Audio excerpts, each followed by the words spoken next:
No one understood the Japanese mafia boss until the shy waitress suddenly replied in perfect Japanese, leaving the entire restaurant stunned. Before anything else, let's see how connected we really are. What's one thing you can see from your window right now? The restaurant fell into its familiar hush when Daichi Yamamoto entered through the private entrance. It wasn't the kind of silence born from respect. It was the instinctive quiet of prey sensing a predator. Waiters moved with practiced efficiency, eyes downcast, as the man who controlled half the city's underground walked toward his usual corner booth. At 33, Daichi had perfected the art of isolation. His tailored black suit fit like a second skin, the white shirt beneath open just enough to reveal the gold chain that caught the dim lighting. Dark hair slicked back with precision, a carefully maintained stubble framing a jawline that could cut glass. But it was his eyes that truly unsettled people. Obsidian depths that revealed nothing while seeing everything. 2 bodyguards flanked him at a respectful distance, hands never straying far from their concealed weapons. The mafia boss settled into the leather booth, and the restaurant seemed to exhale collectively. "Mizu o motte kite kudasai," he said without looking up from his phone, his voice carrying the cold authority of someone accustomed to immediate obedience.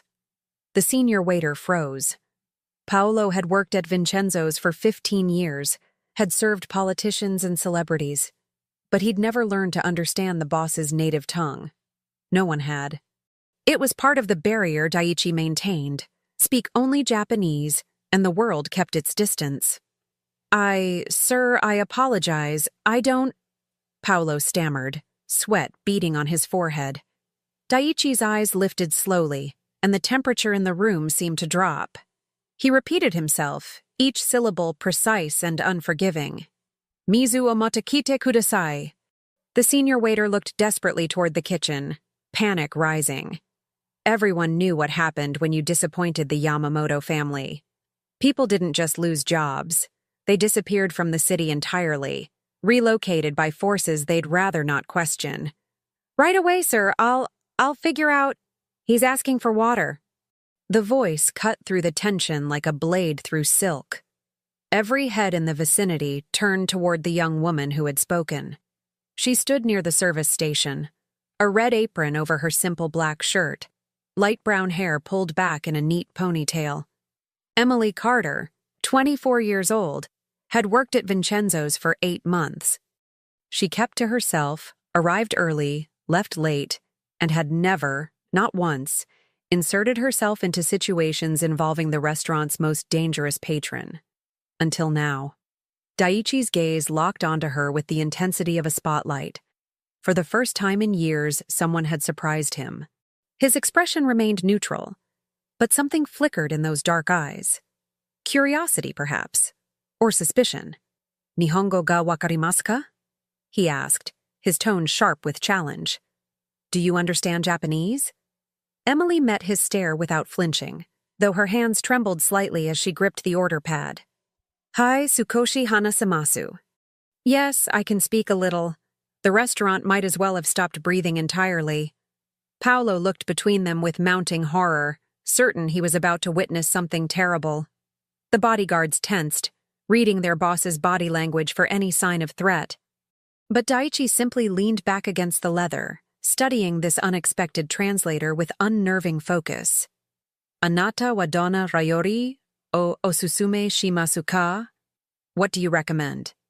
"The chef prepared fresh uni tonight," Emily replied in Japanese, her accent American but her grammar surprisingly solid. "If you prefer something less adventurous, the Wagyu is exceptional. Cooked medium rare with truffle butter. A ghost of something.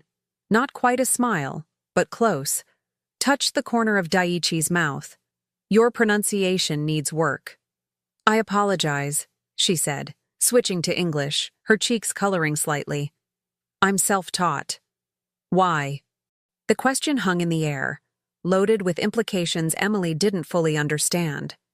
She hesitated, aware that every person in the vicinity was listening despite their pretense of busy work.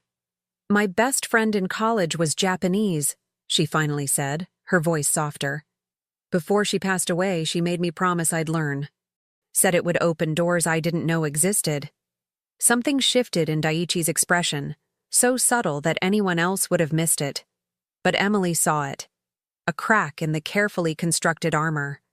Grief recognized grief. "The Wagyu," he said in Japanese. "Medium rare. And your name?" "Emily Carter." Emily Carter, who speaks the language of the dead for friendship. He switched to English, his accent thick but controlled. "Interesting." Before she could respond, Paolo practically yanked her away from the table, his face pale. "What were you thinking? You never approach Mr. Yamamoto without being summoned." "Do you understand what kind of man he is?" "I was helping," Emily protested quietly as they moved toward the kitchen. "Helping?" Paolo hissed. "He's not some businessman who needs assistance with the menu. The Yamamoto family controls everything from the docks to downtown. When he makes a phone call, problems disappear. Permanently. And you just made yourself visible to him." Emily glanced back at the corner booth. Daiichi was on his phone, speaking rapid Japanese to someone who apparently wasn't pleased with whatever he was saying. His bodyguards stood like statues, and the other diners gave his section a wide berth. "He just wanted water," she said, though her heart hammered against her ribs. "He wanted isolation," Paolo corrected, "and you just shattered it." The rest of Emily's shift passed in a blur of anxious glances and whispered warnings from co-workers. The Wagyu was prepared with obsessive care. No one wanted to disappoint the man whose reputation alone kept the city's other crime families at bay. When Emily delivered the plate, Daiichi was reading something on his tablet, his expression unreadable. "Duzo," she said quietly, placing the dish before him. "Please, enjoy. Sit." Emily blinked. I'm working, sir." "Sit," he repeated, gesturing to the seat across from him. It wasn't a request. She slid into the booth, hyper-aware of the bodyguard's attention, of Paolo's horrified expression from across the room, of the way her pulse raced with something that might have been fear, or might have been something far more dangerous. "Tell me," Daiichi said, cutting into the perfectly cooked meat, "why does a waitress in an upscale restaurant need to speak Japanese?" "I told you, my friend—" "Was that the only reason?" His eyes pinned her in place. "Or did you think it would be useful in a city where my family's influence touches everything?" "I didn't know who you were until tonight," Emily said honestly. "I've seen you here before, but no one talks about the regulars. Not to me, anyway." Daiichi studied her with the intensity of someone who'd built an empire on reading people's lies. Whatever he saw in her face must have satisfied him because he nodded slowly. "Your friend. What was her name?" "Yuki Tanaka." "How did she die?" The question should have been intrusive, offensive even. But something in Daiichi's tone suggested he understood loss intimately. Emily found herself answering. "Car accident. 3 years ago. She was visiting family in Kyoto." Her voice caught slightly. "She was supposed to come back and teach me to make real okonomiyaki. Instead, I learned from YouTube videos and language apps." "That's why your grammar is better than your accent," Daiichi observed. "You learned from text, not conversation. There aren't many people to practice with in my neighborhood."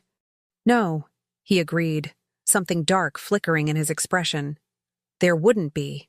They sat in strange silence for a moment, the restaurant's ambient noise seeming distant. Emily knew she should excuse herself, return to her tables, stop staring at this man who radiated danger like heat from a flame. But she couldn't quite make herself move. "Do you know what people call me in this city?" Daiichi asked suddenly. "No, sir." "Akuma, the demon." He took a sip of water, watching her reaction. "Because I built my family's empire on fear and elimination. When rivals challenge our territory, they simply cease to exist. No trials, no police reports, just gone." Emily's throat went dry, but she held his gaze. "Why are you telling me this?" "Because you should be afraid of me, Emily Carter. Everyone else is." He leaned forward slightly. "But you're sitting here translating my words like we're discussing the weather. Either you're very brave or very foolish." "Maybe I'm just tired of being invisible," she said before she could stop herself. Daiichi's eyes widened fractionally. the closest thing to surprise she'd seen from him. Then, impossibly, he almost smiled. Not the polite business smile he'd seen him give other patrons, but something genuine. Something that transformed his entire face from intimidating to devastatingly attractive. Invisible, he repeated, tasting the word. Yes, I understand that very well. A phone buzzed, one of the bodyguards answering in hushed, urgent Japanese. Emily caught fragments. Problem. Warehouse. Needs your decision. The atmosphere shifted instantly. Daiichi's expression hardened back into the unreadable mask. I have business, he said, standing abruptly. He placed several $100 bills on the table, far more than the meal cost. Keep the change. And Emily? She stood as well, suddenly aware of how small she was compared to his imposing frame. Yes? Next time I come here, I want you to serve me. Only you. Tell Paolo this isn't a request. Then he was gone, flanked by his guards, leaving Emily standing alone at the booth with her heart racing, and the entire restaurant staff staring at her with expressions ranging from envy to outright terror. Paolo appeared at her elbow, his face ashen. What did he say to you? He wants me as his regular server. Mother of God, Paolo whispered. Emily, do you understand what you've just become? Everyone who gets close to that man either becomes part of his world or gets destroyed by it. There's no middle ground. Emily looked down at the money on the table, then toward the private entrance where Daiichi had disappeared into the night.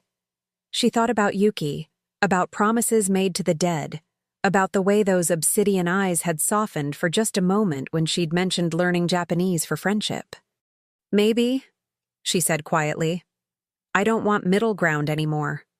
3 days passed before Daiichi returned.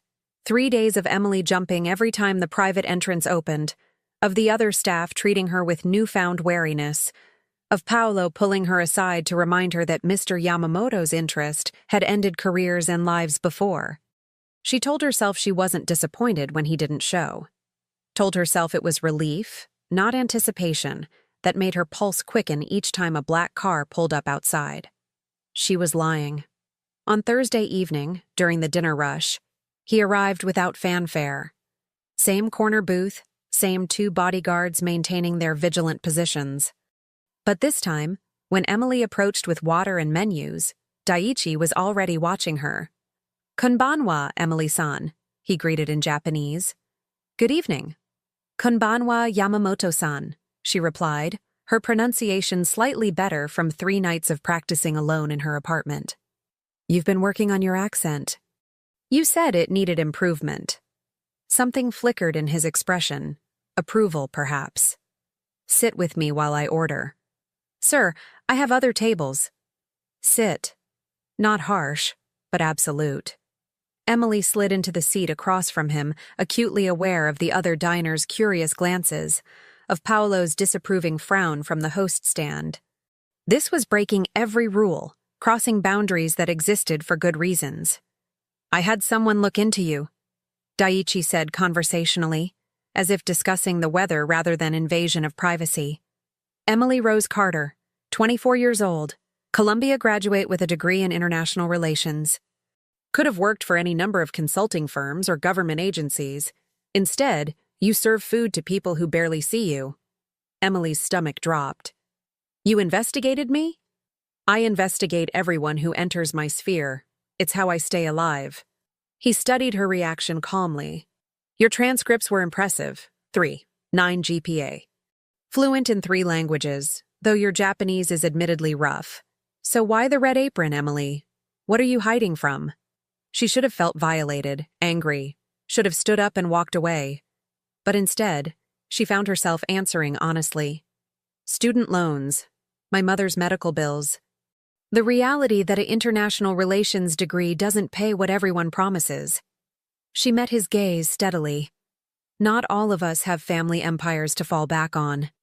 No, Daiichi agreed, something dark crossing his features.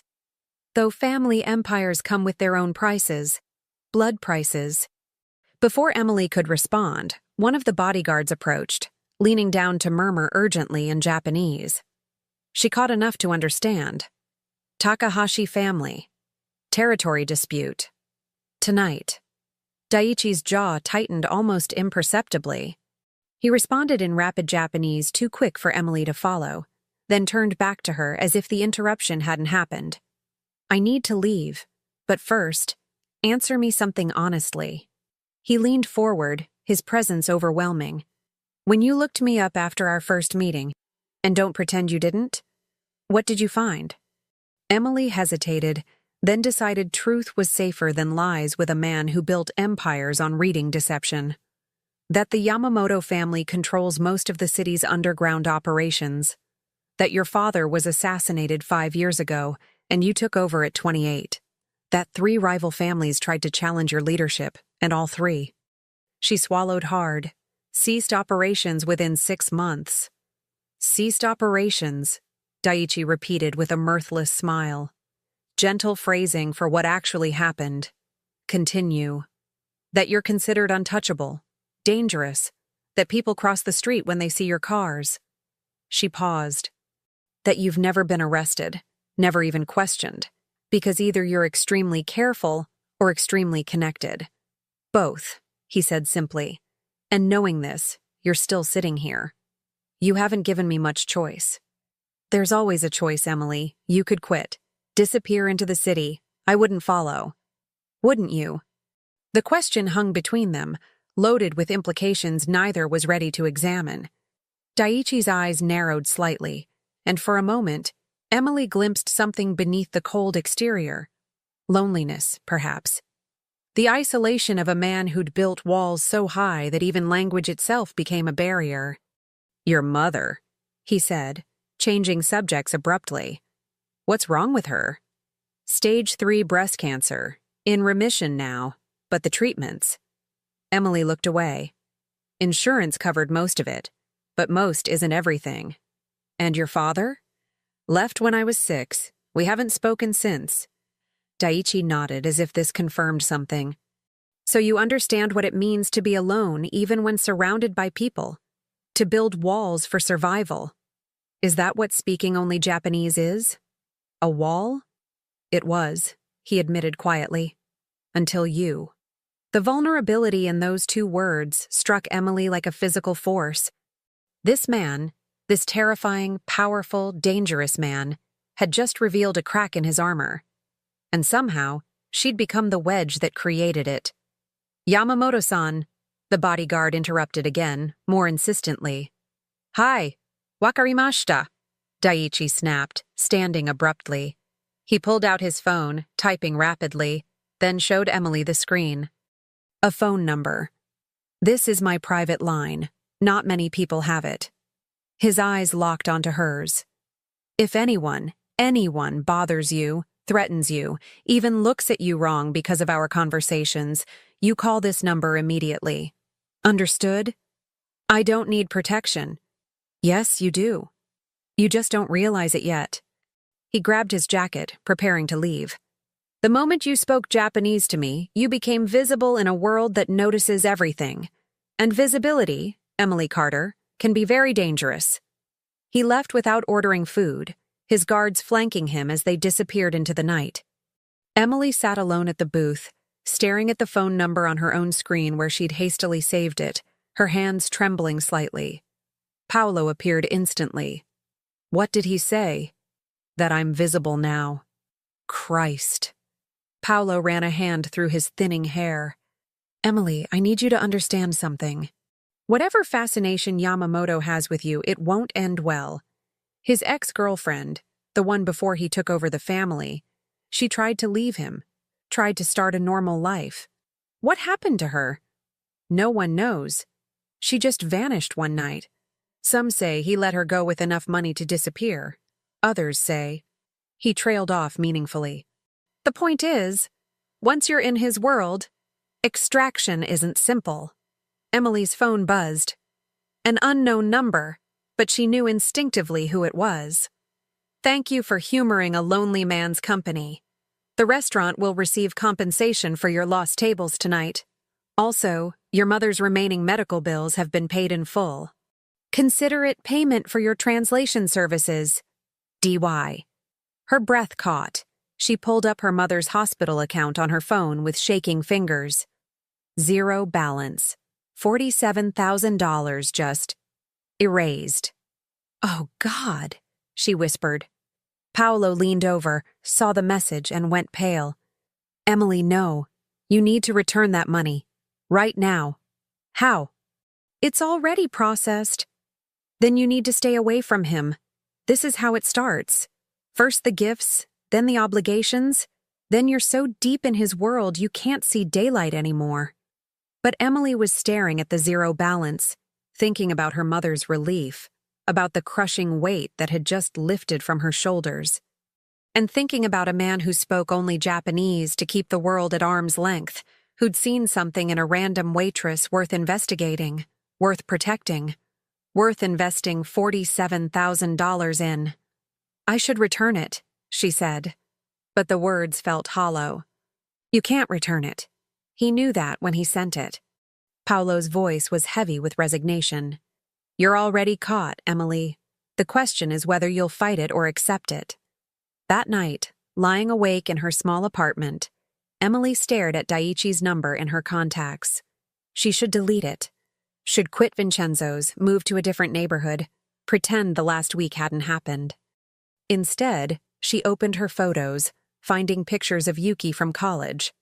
Her friend laughing at some joke Emily couldn't remember, making silly faces, wearing the kimono her grandmother had sent from Japan. You said learning Japanese would open doors, Emily whispered to the image. You didn't mention they'd be doors to a world I shouldn't enter. Her phone buzzed again. Another message from that same unknown number. I'm assuming you're awake, probably overthinking everything. Don't return the money. Your mother's health is not a negotiation point. I paid a debt. You gave me something I haven't had in years. Conversation without performance. Sleep well, Emily-san. I'll see you soon. Das? Before she could second-guess herself, Emily typed back, Thank you. But this doesn't mean I'm okay with what you do. The response came almost immediately. I wouldn't respect you if you were. Good night, Emily. She fell asleep with her phone clutched in her hand, dreaming of obsidian eyes and barriers made of language that somehow, impossibly, she'd managed to cross. 3 blocks away, in a private office overlooking the city, Daiichi Yamamoto stood by floor-to-ceiling windows, his own phone in hand. Behind him, his second-in-command, Kenji, waited patiently. The Takahashi situation is resolved, Kenji said in Japanese. They've agreed to our terms. Good. However, sir, I feel obligated to point out that your interest in the waitress is being noticed. The other families will see her as leverage. Then they'll learn what happens when they threaten what's mine. Is she yours, sir? Daiichi turned from the window, his expression unreadable. She will be. The next 2 weeks passed in a surreal rhythm. Daiichi came to Vincenzo's 3, sometimes 4 times a week, always the same booth, always requesting Emily. And always, without fail, he'd gesture for her to sit with him while he ate. They talked about everything and nothing. He'd ask about her day, her studies, her mother's recovery. She'd practice Japanese, stumbling over phrases while he corrected her pronunciation with infinite patience. They discussed literature, politics, the way the city changed after dark. They never discussed his business, never mentioned the empire built on fear or the methods that kept rivals at bay. It was an unspoken agreement. In that corner booth, surrounded by candlelight and soft music, they existed in a bubble separate from reality. Emily told herself it was harmless. Just conversations with an interesting, if dangerous, regular customer. But she couldn't quite explain why her heart raced every time he walked through that entrance, or why she'd started learning kanji in her spare time, or why she found herself dressing more carefully on nights she knew he'd appear. You're playing with fire, her coworker Sandra warned one evening, watching Daiichi's car pull up. That man is gorgeous, sure, but he's also got blood on his hands, metaphorically at least. We're just talking, Emily protested. Honey, men like that don't just talk to women like you. Whatever he wants, it's not conversation practice. But Sandra was wrong, Emily thought. Daiichi did want conversation. He craved it like oxygen, genuine connection with someone who saw him as a man rather than a title. Someone who didn't flinch when he moved, didn't weigh every word for hidden threats. Someone who'd learned his language not for advantage, but for love of a friend who'd died too young. Tonight, he arrived later than usual, tension evident in the set of his shoulders. When Emily approached, she noticed a small cut on his jaw, barely visible beneath his stubble. What happened? She asked in Japanese, sitting across from him without waiting for invitation. Something she'd grown comfortable doing. Business disagreement, he replied shortly. Nothing that concerns you. You're bleeding. It's nothing. Emily stood and returned with a first aid kit from the kitchen, ignoring his protests. She dampened a cotton pad with antiseptic and reached across the table. This will sting, she warned. The moment her fingers touched his jaw, the air between them changed. Daiichi went absolutely still, his eyes locking onto hers with an intensity that made her breath catch. She dabbed gently at the cut, hyper-aware of the warmth of his skin, the subtle scent of his cologne, the way his pulse jumped beneath her fingertips. Emily, he said quietly, his voice rough. Almost done, she murmured, applying a small bandage. His hand came up, catching her wrist before she could pull away. Not roughly, but firmly enough to keep her there. Do you have any idea how dangerous this is? Treating a small cut? This. Us. These conversations. His thumb brushed against her pulse point, feeling the rapid beat. I've built my entire adult life on distance and control. And you, with your terrible accent and your honest eyes, are destroying both. Emily should have pulled away. Should have reminded them both that this was her workplace, that he was a customer, that the things people whispered about him were probably true. Should have done anything except lean slightly closer and whisper, maybe I want to. You don't know what you're saying. Don't I? She met his gaze steadily, seeing the conflict there. Want warring with something that might have been protectiveness. I'm not naive, Daiichi. I know what you are, what you do. It was the first time she'd used his given name. The intimacy of it hung between them like a confession. If you know, he said softly, then you should run, far and fast. Is that what you want? What I want, Daiichi said, his eyes dropping to her lips. And what's best for you are entirely different things. A phone buzzed. His, not the bodyguard's. He glanced at it, and whatever he saw made his expression harden into something frightening. I have to go. Another business disagreement? Something like that. He stood, but didn't release her wrist immediately. Emily, I need you to promise me something. What? If anyone approaches you asking about me, anyone at all, you tell them nothing and call me immediately. Don't be brave, don't try to handle it yourself. Just call. Fear flickered in her chest. What's happening? War, he said simply. The Takahashi family is challenging our territory agreements. It's going to get ugly before it gets better. His grip tightened fractionally. I can protect you, but only if you let me. I don't need... Yes, you do. He finally released her wrist, and she saw something in his eyes she'd never witnessed before. Fear. Not for himself, but for her. The moment word spreads that Daiichi Yamamoto sits with the same woman every night, that he's paid her debts and speaks to her in his native tongue, you become a target. Rivals will see you as my weakness. Are you? Emily asked before she could stop herself. Is that what I am? A weakness? Daiichi reached up, his fingers brushing her cheek so gently she barely felt it. You're the first person in 5 years who's made me remember what it feels like to be human instead of a title. So yes, Emily Carter, you're the most dangerous weakness I've ever had. Then he was gone, flanked by his guards, leaving Emily standing alone with her heart pounding and her cheek burning where he'd touched her. Paolo materialized at her elbow. Whatever that was, it needs to stop. Now. It's not just anything. I've worked here for 15 years, Emily. I've seen what happens when civilians get caught in territory disputes. The Takahashi family won't hesitate to use you against him if they think it'll give them an advantage. How do you know about the Takahashi family? Paolo sighed heavily. Because this restaurant sits right on the boundary line between their territory and Yamamoto's. We've managed to stay neutral, but that neutrality means we see and hear things. And what I'm hearing is that tensions are escalating rapidly. Emily touched her cheek where Daiichi's fingers had been, remembering the way he'd looked at her, like she was something precious and terrifying all at once. I can't just stop talking to him, Paolo. Then God help you both. That night, Emily couldn't sleep.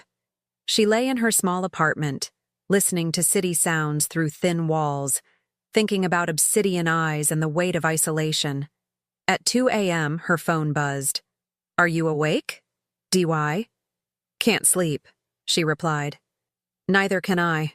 Thoughts too loud. Want to share them? A long pause, then. I'm thinking about how impossible this is, about all the reasons I should stay away from you, about how none of those reasons seem to matter when you look at me like I'm something other than a monster. Emily's breath caught. She typed and deleted 3 responses before settling on, Are you? A monster? I've done things that would make you run screaming if you knew the details. Built an empire on fear and elimination. Made people disappear when they threatened what's mine. So yes, Emily, by most definitions, I am exactly that. And what am I, in your world? Another long pause. When his response came, it made her heart stop. You're the woman who's making me question whether I want to be a monster anymore. Before Emily could respond, another message arrived. Tomorrow night, after your shift ends, there's something I need to show you, something you deserve to know before this goes any further. Will you come with me? Every logical bone in her body screamed no. This was the moment to draw the line, to protect herself from a world she didn't understand and had no business entering. Emily typed back, Yes. Then I'll wait for you. And Emily? Wear comfortable shoes. Where we're going, you'll need to be able to run if necessary. She stared at that last message, her pulse racing with equal parts fear and anticipation. Somewhere in the city, a war was brewing between criminal families. And somehow, impossibly, she'd become important enough to a man called the Demon that he was willing to show her the truth. Emily pulled up Yuki's photo again, studying her friend's familiar smile. You said learning Japanese would open doors, she whispered to the image. You didn't say I'd find someone waiting on the other side who'd make me forget why I was afraid of the dark. Her phone buzzed one last time. Sleep well, Emily-san. Tomorrow everything changes. See? She clutched the phone to her chest, knowing sleep was impossible now, because tomorrow night she'd step fully into Daiichi Yamamoto's world. And some doors, once opened, could never be closed again. Emily's shift ended at 11. By 11:15, she stood outside Vincenzo's back entrance, her comfortable sneakers feeling inadequate for whatever lay ahead. The alley was dark except for a single streetlight that flickered intermittently, casting strange shadows on brick walls. A sleek black car pulled up silently, not the usual sedan with bodyguards, but something lower, faster. The driver's window descended, revealing Daiichi behind the wheel. Alone. You came, he said, and she heard genuine surprise in his voice. You asked. Emily approached the passenger side, hesitating with her hand on the door. Where are your guards? Where we're going, they'd only complicate things. He leaned across to open her door. Trust me, Emily.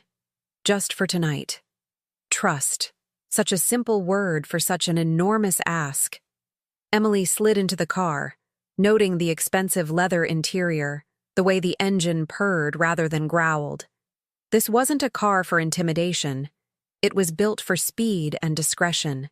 You should know, Daiichi said as he pulled into traffic, that what I'm about to show you could put you in danger. Real danger, not the theoretical kind. Last chance to change your mind. Where are we going? To see the truth of who I am. What I built. What I've destroyed to maintain control. His hands tightened on the steering wheel. Most people in my world see fragments, the power, the money, the fear. But they don't understand the foundation it's all built on, the blood price, as I once called it.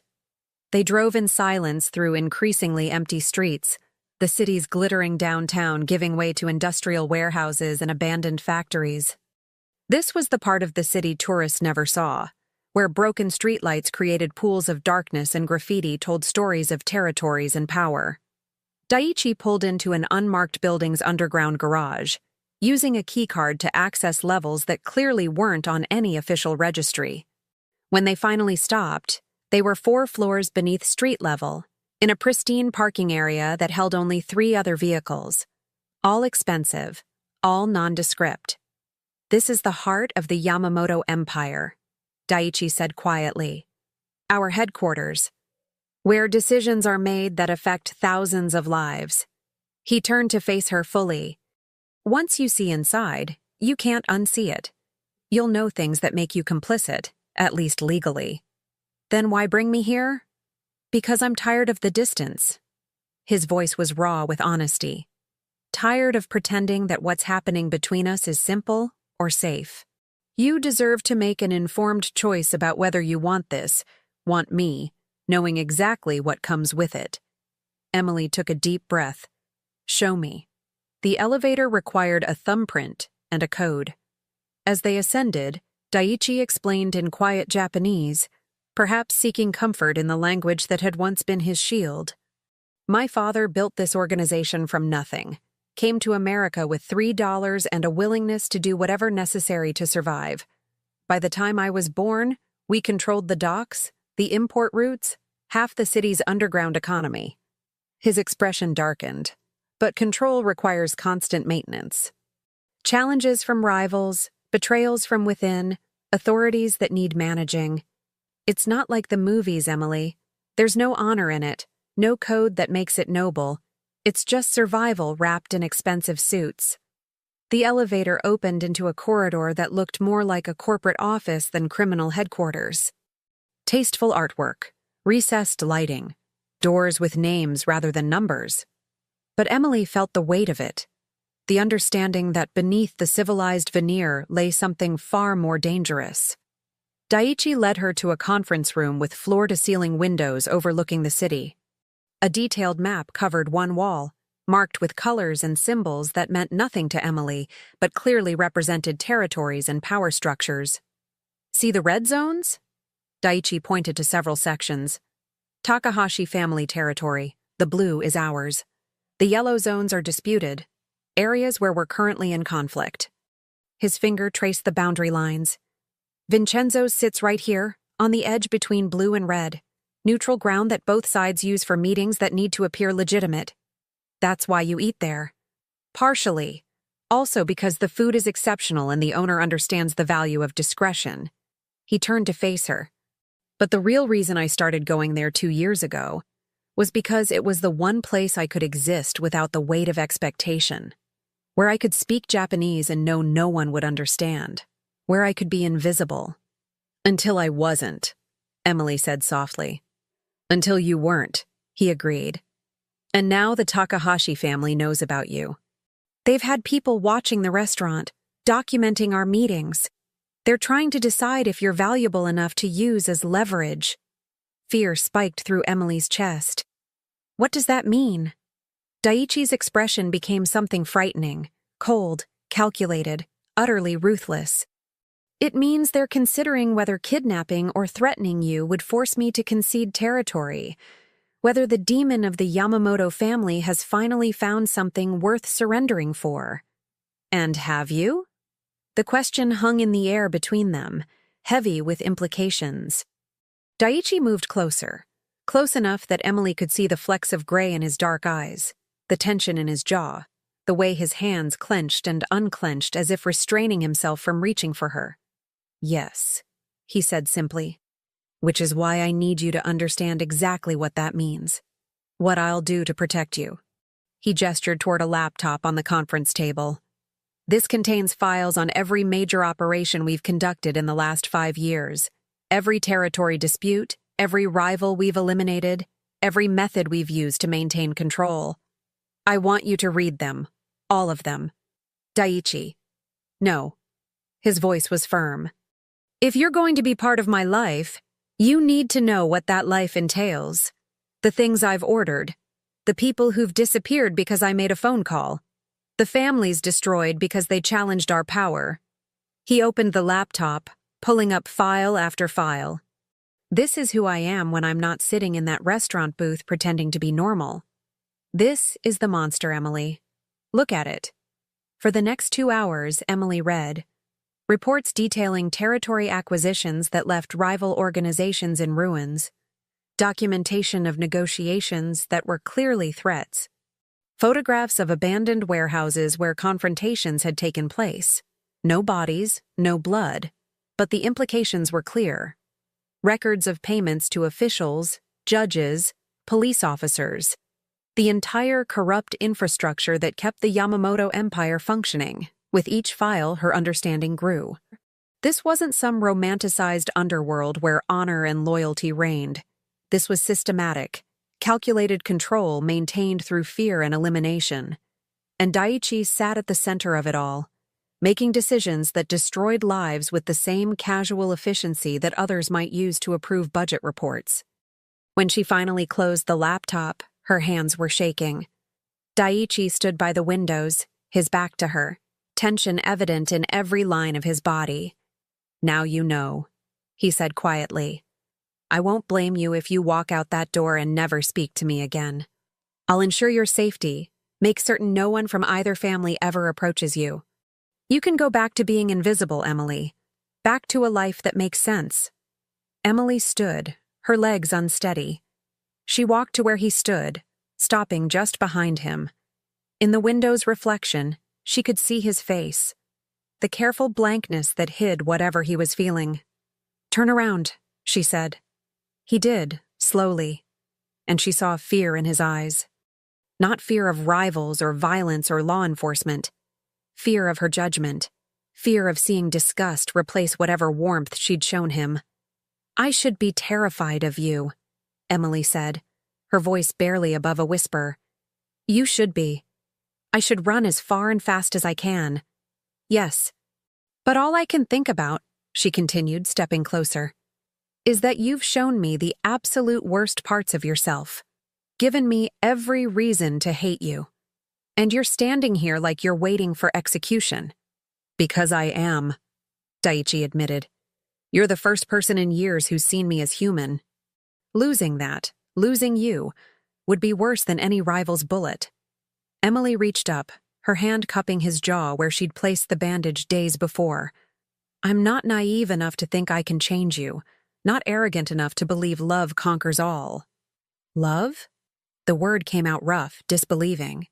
But I am brave enough, she continued, ignoring the interruption, to admit that I don't want to walk away, even knowing what you are, what you've done. Her thumb brushed across his cheekbone.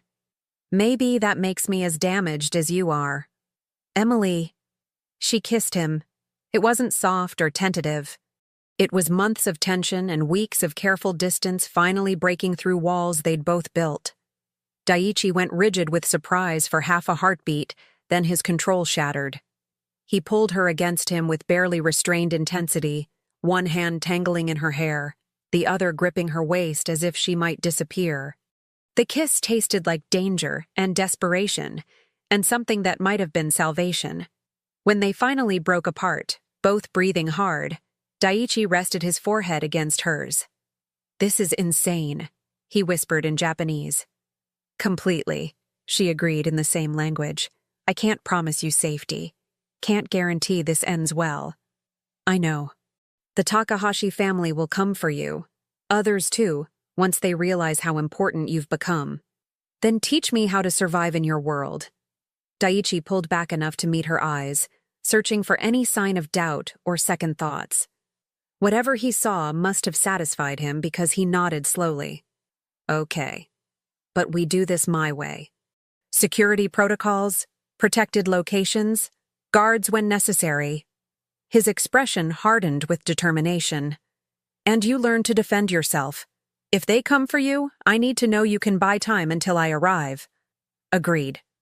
A phone buzzed, his, on the conference table. He glanced at it, and his entire demeanor shifted into something cold and lethal. What is it? Emily asked. The Takahashi family just made their move. They've taken one of our shipping routes, claimed it as retaliation for territory we acquired last month. He was already moving, pulling up files, making calls in rapid Japanese. This is the beginning. They're testing our response time, our willingness to fight back. What are you going to do? Daiichi looked at her, and she saw the man behind the mask, the one who'd killed and ordered deaths and built an empire on elimination. I'm going to remind them why people call me Akuma, why the Yamamoto family has held power for 30 years. He pulled her close one more time, kissing her with an intensity that felt like goodbye. But first, I'm getting you somewhere safe, somewhere they can't touch you while I handle this. I don't want to hide. This isn't negotiable, Emily.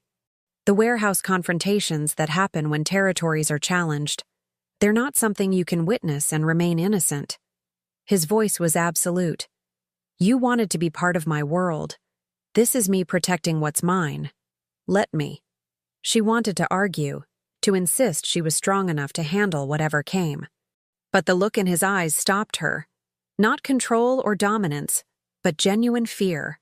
Fear that she'd be caught in crossfire, that the violence he'd shielded her from would touch her anyway. Okay, she whispered, but you come back to me. Always, Daiichi promised. I've spent 5 years being a monster because it was easier than being human. You don't get to give me back my humanity and then disappear. Within 20 minutes, Emily found herself in a luxury apartment she'd never seen before, one of several safe houses the Yamamoto family maintained throughout the city. 2 female guards were stationed outside, both armed and clearly capable. Daiichi had given her a phone with only one number programmed in, his direct line. I'll end this quickly, he said at the door. 3 days, maybe 4. Then we can figure out what this life looks like together. Be careful. He smiled, but there was no warmth in it. Careful isn't how wars are won, Emily. They're won by being more ruthless than your opponent, more willing to go further, faster. He touched her cheek gently, the contrast between the touch and his words jarring. Sleep. I'll call when it's over. Then he was gone, and Emily was alone in a beautiful apartment that felt like a gilded cage. She sank onto the couch, her mind racing through everything that had happened in the last few hours. The files she'd read, the kiss that had changed everything, the casual way Daiichi had spoken about warehouse confrontations and territory disputes. She'd just committed to a relationship with a man who ordered deaths with the same ease others might order coffee. A man who'd shown her the absolute worst of himself and waited for judgment. A man who looked at her like she was both his salvation and his greatest weakness. Her phone buzzed. A text from the only number programmed in. Thank you for not running, for seeing the monster and staying anyway. Whatever happens in the next few days, remember this. You gave me something worth fighting for beyond power. That changes everything. Stay safe, Emily-san. DY. Emily clutched the phone, tears streaming down her face. Not from fear or regret, but from the overwhelming understanding that she'd just crossed a line that could never be uncrossed. She'd chosen love in a world built on violence, chosen humanity in the empire of demons. And somehow, impossibly, it felt like the rightest wrong decision she'd ever made. 3 days passed in the luxury apartment. 3 days of guards outside her door, meals delivered by people who spoke in hushed tones, news reports that mentioned gang violence in the industrial district without providing details. Emily tried calling Daiichi twice, but both times it went straight to voicemail. She left no messages. What could she say? Hope the territory war is going well? On the morning of the 4th day, her phone finally rang. Emily. His voice was rough, exhausted, but alive. It's over. Are you okay? Physically unharmed. The Takahashi family has agreed to our terms. They're withdrawing from the disputed territories and accepting our original boundary agreements. A pause. It wasn't pleasant. Emily closed her eyes, not wanting to imagine what wasn't pleasant meant in his world. When can I see you? Tonight. I'll pick you up at 7. There's something I need to show you. The aftermath. You need to see what choosing me really means. Daiichi? No, Emily. You've seen the files and the maps. Now you need to see the reality. Then, if you still want this, we move forward. Together. His voice softened. I'm not trying to scare you away. I'm trying to give you an honest foundation. No illusions. At 7 o'clock precisely, the apartment door opened. But the man who walked in wasn't the polished, controlled Daiichi she'd known. His suit was rumpled. Dark circles under his eyes. A fresh bruise along his jaw. He looked like he hadn't slept in days. You look terrible, Emily said, crossing to him immediately. War isn't kind to anyone, even the victors. But he pulled her into his arms, holding her with an intensity that spoke of relief and exhaustion. God, I missed you. 3 days felt like months. What happened? The version for civilians? We had aggressive negotiations that resulted in mutually beneficial territory agreements. He pulled back, his eyes searching her face. The truth? I had to make examples. Show them why challenging the Yamamoto family has consequences that extend beyond simple business losses. Did people? She couldn't finish the question. No one died. Not this time. Daiichi's expression was grim. But several of their key operatives are no longer in position to cause problems. The Takahashi family understands now that touching you, threatening you, or even thinking about you too hard will result in consequences they're not prepared to face. He led her down to the car, this time with one bodyguard following at a discreet distance. They drove through the city as dusk settled, the lights beginning to twinkle across the skyline. But they weren't heading downtown. Instead, Daiichi drove toward the waterfront, to an area of renovated warehouses that had been transformed into upscale lofts and galleries. This is where it started, he said, parking in front of a building that looked like any other. My father's first legitimate business, an import company. Everything we built came from here. They took an elevator to the top floor, which opened into a massive loft space. But it wasn't decorated like a home. The walls held photographs, hundreds of them. Pictures of a young Daiichi with a stern-looking older man who must have been his father. Images of the Yamamoto organization through the decades. And in the center of it all, a large portrait of the elder Yamamoto, with dates beneath. 1958-2020. He was murdered here, Daiichi said quietly, standing before the portrait. 5 years ago.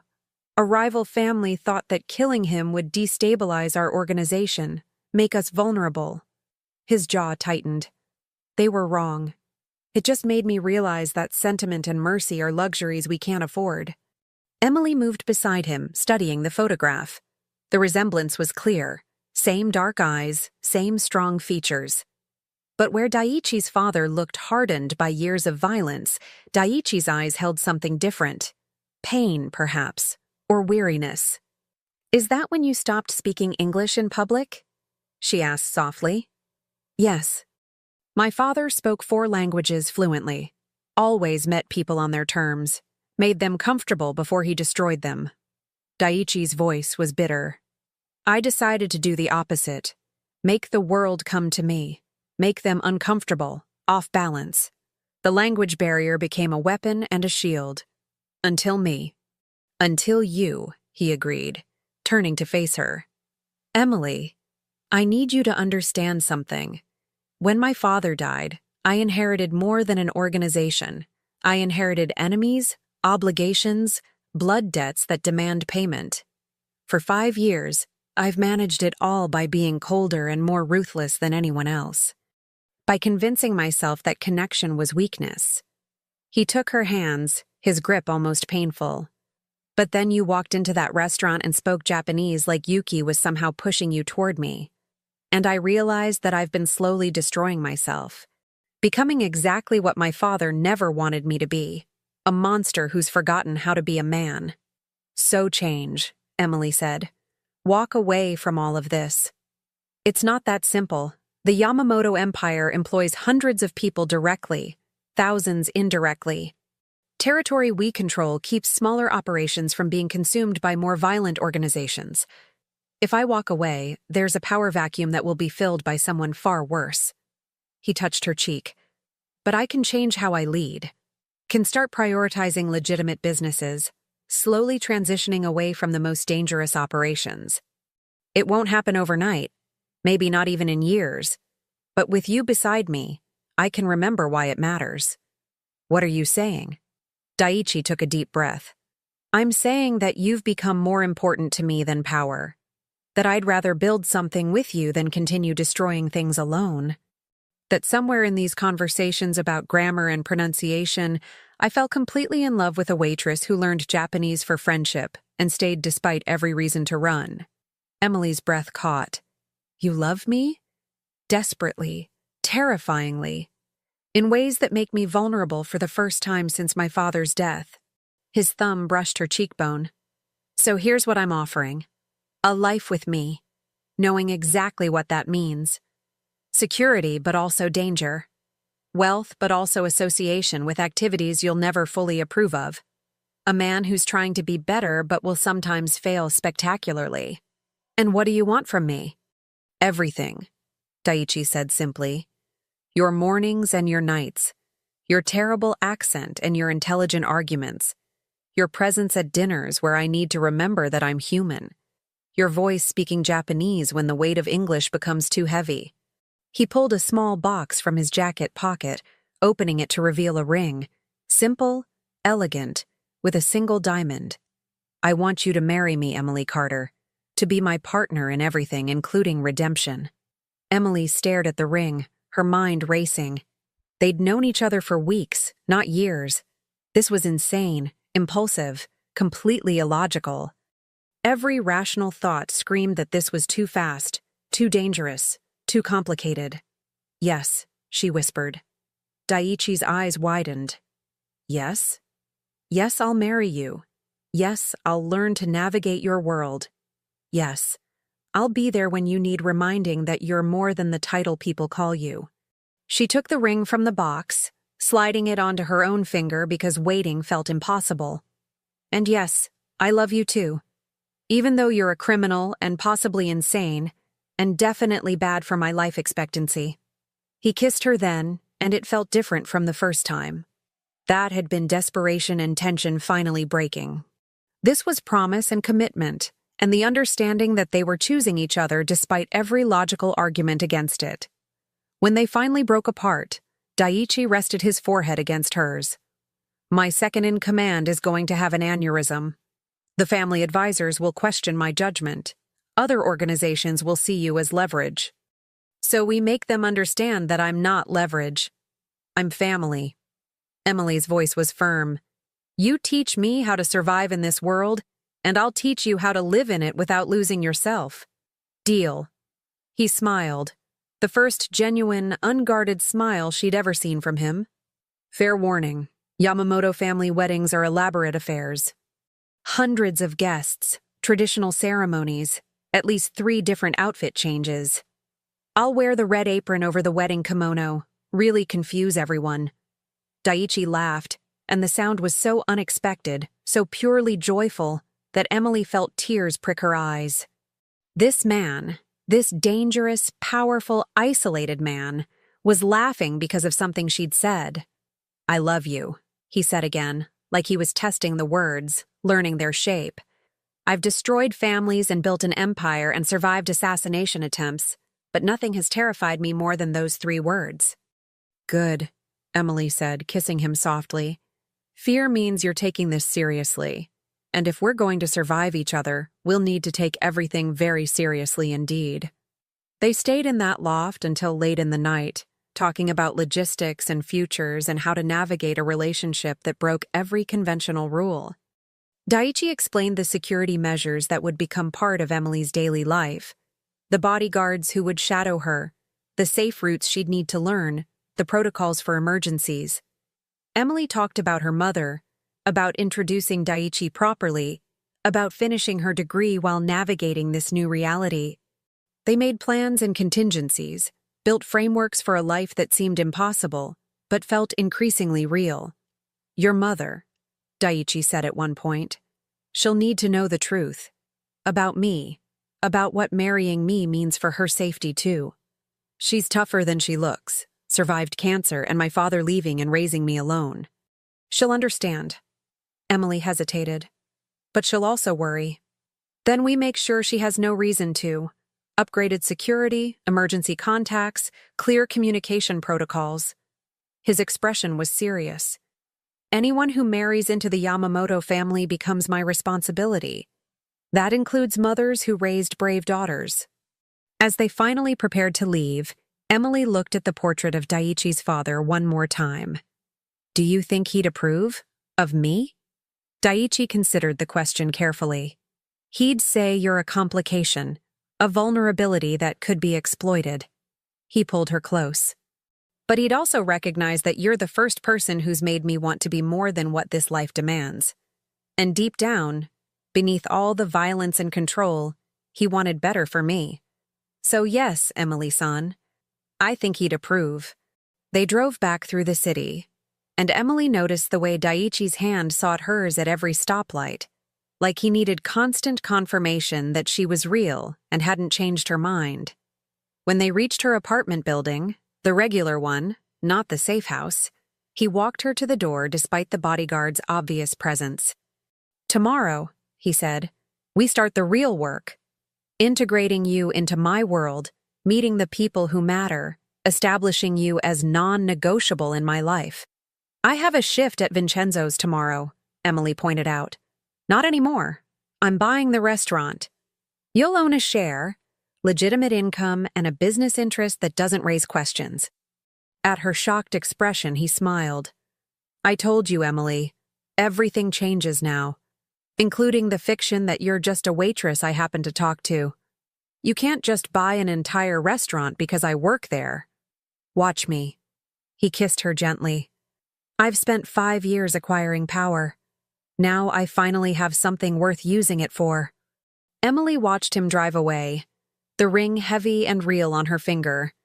She looked at it under the streetlight, watching the diamond catch and refract the glow. Somewhere in the city, the Yamamoto Empire continued its operations. Somewhere, people whispered about the demon who'd finally found a weakness. But standing there, with the taste of his kiss still on her lips and the promise of an impossible future ahead, Emily couldn't bring herself to regret any of it.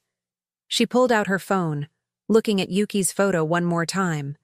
"You told me learning Japanese would open doors," she whispered. "You were right. But I never imagined the door would lead here. I hope you'd be happy for me, even though this is completely insane." The photo smiled back, frozen in time and memory. And Emily chose to believe that wherever Yuki was, she was laughing at the absurdity of it all. At the waitress who'd learned a language for friendship and somehow found love in the darkness of the criminal underworld. 6 months later, Emily stood in a private dressing room at one of the city's most exclusive hotels, staring at herself in the mirror. The wedding kimono was breathtaking. Pure white silk with delicate embroidery of cherry blossoms and cranes, traditional symbols of fidelity and longevity. Her hair had been styled in an elaborate updo, adorned with ornamental pins that had belonged to Daiichi's grandmother. "You look beautiful," her mother said, adjusting the collar with gentle hands. Patricia Carter had taken the news of her daughter's engagement with surprising grace. Perhaps surviving cancer had given her perspective on which battles were worth fighting. Or perhaps she'd seen the way Daiichi looked at Emily and recognized genuine love beneath the dangerous exterior. "I'm marrying into the mob," Emily said, not for the first time. "You know that's insane, right?" "Sweetheart, I married your father, who abandoned us for a cocktail waitress in Nevada. Compared to that, a man who actually shows up and pays my medical bills is a significant upgrade." Patricia smiled. "Besides, I've seen you happier in these 6 months than in your entire adult life. That has to count for something." The door opened to admit Kenji, Daichi's second-in-command, who'd become an unexpected ally during Emily's integration into the Yamamoto organization. The ceremony begins in 10 minutes. Are you ready? As ready as I'll ever be to promise forever to a man who still speaks Japanese when he's stressed. He speaks Japanese when he's happy now too, Kenji observed. You've done something remarkable, Emily-san. The boss we have now versus the man 6 months ago. They're different people. And it was true. The transition hadn't been smooth or simple. There had been challenges from within the organization. Advisors who questioned Daiichi's judgment. Allies who saw Emily as a distraction. But slowly, methodically, Daiichi had made it clear that she was non-negotiable. That anyone who threatened her would face consequences that ended careers and territories. More importantly, he'd begun the painful work of transitioning the Yamamoto empire toward legitimate operations, investments in real estate and technology, partnerships with above-board companies, slowly distancing from the most dangerous aspects of their history. It would take years, maybe decades, but the foundation was being built. Emily had her own battles, learning to navigate a world where every conversation carried hidden meanings, where alliances shifted like sand, where her words could have unintended consequences, the bodyguards who shadowed her everywhere, the protocols for public appearances, the understanding that privacy was now a luxury rather than a default. But there were victories too. Vincenzo's was thriving under new management, with Emily as co-owner and Paolo running day-to-day operations. She'd finished her degree, mostly online, but finished. She'd learned to recognize threats before they materialized, to read the subtle tensions in Daiichi's posture when business went wrong. Most importantly, she'd learned that loving someone didn't mean fixing them. Daiichi would always carry the weight of his choices, the knowledge of what he'd done to build and maintain power. But he carried it differently now, with someone beside him who saw the man beneath the title. The traditional ceremony was held in a private garden on the hotel's grounds. As Emily walked down the aisle on her mother's arm, she saw the assembled crowd, a fascinating mix of legitimate business leaders and carefully disguised criminal operatives, all united in their connection to the Yamamoto family. And at the altar, wearing traditional formal wear that made him look like he'd stepped out of history, stood Daiichi. When their eyes met, everything else faded. The crowd, the complexity, the dangerous reality they navigated daily, none of it mattered in that moment. The ceremony was conducted in both English and Japanese, honoring both their backgrounds. When it came time for vows, Daiichi spoke first. "Emily-san," he said in Japanese, his voice carrying across the garden. "You walked into my life speaking the language of my isolation and turned it into our bridge. You saw the worst parts of me and chose to stay. You've given me something I thought I'd lost forever. Hope for redemption." He switched to English. "I can't promise you a simple life. Can't guarantee safety or normalcy. But I can promise that every day I'll choose you over power, that your happiness will matter more than territory or control, that the man you're marrying today will spend the rest of his life trying to be worthy of your faith." Emily had prepared vows, rehearsed them carefully. But standing there, looking into those obsidian eyes that held such unexpected tenderness, she abandoned the script. "Daiichi," she said, her voice strong. "I learned Japanese for a friend who died too young. But I stayed to speak it with a man who taught me that love isn't about finding perfection. It's about choosing someone despite their complications. You're dangerous and impossible and completely unsuited for the normal life I thought I wanted." She smiled, tears streaming down her face.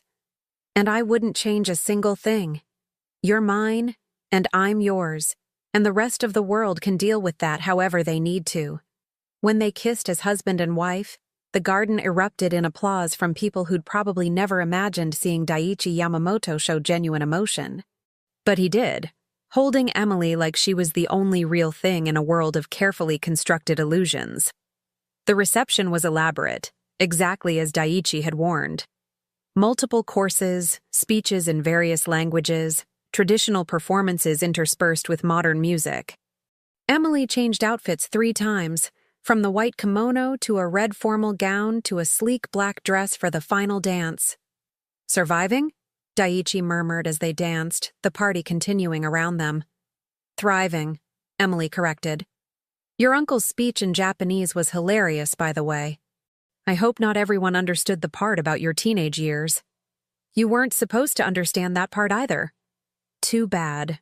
I now have blackmail material for future arguments. Daiichi laughed, pulling her closer. I love you, Emily Yamamoto. Thank you for gambling on an impossible future. Emily Carter Yamamoto, she corrected. I'm keeping part of my name. Someone has to maintain a connection to the world outside. Fair enough. He spun her gently. Our flight leaves in 3 hours. 2 weeks in Japan. Showing you where I came from, introducing you to family who couldn't make the journey. Will they approve? They'll love you. My grandmother specifically requested I bring the woman who tamed the demon. Her words, not mine. As the night drew to a close and they finally escaped to their suite, Emily kicked off the expensive heels with relief. Daiichi loosened his tie, and for a moment, they simply existed together in comfortable silence. Do you ever regret it? He asked quietly. That night you spoke Japanese in the restaurant? If you could go back, would you stay silent? Emily considered the question seriously. The last 6 months had been chaos. Beautiful, terrifying chaos that had reshaped her entire existence. She'd gained wealth and security, but lost anonymity and simplicity. She'd found love, but accepted the constant awareness that danger lurked at the edges of their lives. No, she said finally. Because that night, I stopped being invisible, and you stopped being alone. Everything else we can figure out together. Daiichi crossed to her, cupping her face with hands that had ordered devastation, but touched her with infinite gentleness. I was convinced I'd spend my entire life isolated by choice and necessity. That connection was weakness I couldn't afford. And now? Now I understand that isolation was the weakness. Connection, you are what make me stronger. He kissed her softly. Thank you for seeing past the monster to the man who desperately needed to be found. They stayed in Japan for 2 weeks, and Emily watched Daiichi transform in his homeland. He laughed more easily, spoke Japanese without the undercurrent of isolation, introduced her to temples and traditions that had shaped his childhood before violence reshaped everything else. His grandmother, a tiny woman with eyes exactly like Daiichi's, took Emily's hands and spoke in rapid Japanese that Emily struggled to follow. Daiichi translated, his expression soft. She says that my father would have approved. That you have the strength to walk in darkness without being consumed by it. That our children will bridge 2 worlds, honor and redemption. He paused. She also says your accent is improving but still needs work. Your grandmother is delightfully savage, Emily said, making the old woman laugh at whatever she read in Emily's expression. They returned to the city transformed, not fundamentally different people, but versions of themselves who'd chosen complexity over simplicity, danger over safety, love over logic. The Yamamoto Empire continued its slow transformation, with Emily gradually taking on roles that surprised everyone, including herself. She became the face for their legitimate businesses, the bridge between the underground and above-ground operations. She learned to negotiate with politicians and criminal operatives with equal facility. She became fluent in the language of power, not just Japanese, but the universal dialect of those who shaped cities from shadows. But she also insisted on maintaining connections to her old life, weekly dinners with her mother, regular visits to Vincenzo's, where she'd sometimes help during rushes just to remember what normal felt like. Friendships with people who knew nothing about the Yamamoto Empire and saw her simply as Emily. You're building something remarkable, Kenji observed one afternoon, watching Emily mediate a dispute between 2 of their legitimate business partners. A life that exists in multiple worlds simultaneously. It's exhausting, Emily admitted. But it's mine. Ours. 1 year after their wedding, Emily and Daiichi stood in that same corner booth at Vincenzo's, the place where everything had started. Paolo had retired, and the restaurant was thriving under new management. But they'd kept the booth exactly as it was, a shrine to impossible beginnings. "Do you remember what you ordered that first night?" Emily asked, speaking Japanese as naturally as breathing now. "Wagyu, medium rare with truffle butter, recommended by a waitress who'd learned my language for friendship and stayed for something neither of us expected. I was so terrified of you." "You should have been. I was dangerous." Daiichi paused, then corrected himself. "I am dangerous, but differently now, more carefully. Because of me? Because of us. Because you gave me something worth being careful for." He took her hand, the matching wedding bands catching the light. "I used to think power meant control and isolation.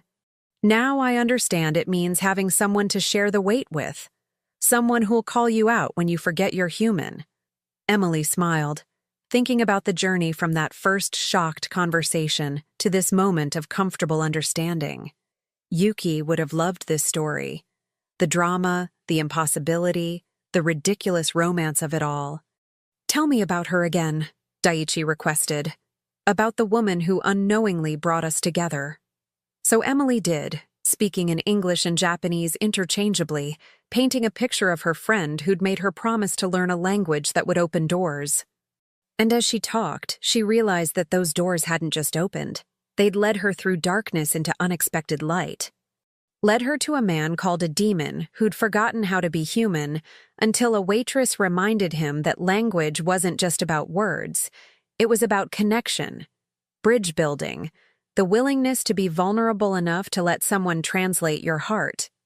"Thank you," Daiichi said when she finished, his voice thick with emotion, "for honoring her memory by building this life with me, for proving that learning Japanese for a friend could lead to loving a monster and finding the man underneath." "You're not a monster," Emily said firmly. "You're a man who did terrible things to survive a terrible world. But you're changing. We're changing it together." They sat in that booth for hours, speaking in two languages that had become one, planning futures and remembering pasts, existing in the complicated, beautiful space between darkness and light that they'd claimed as their own. And somewhere in the universe, Emily chose to believe that Yuki was watching, laughing at the absurdity and perfection of it all. At the promise kept, the language learned, the doors opened, and the love found in the most impossible of places. The language of silence had become the language of connection. And Emily Yamamoto, once invisible waitress, now equal partner to a man reshaping an empire, finally understood what Yuki had meant all along. Learning Japanese wouldn't just open doors. It would teach her that the most powerful translations happen not between languages, but between hearts, willing to bridge the impossible distance between isolation and love. The end.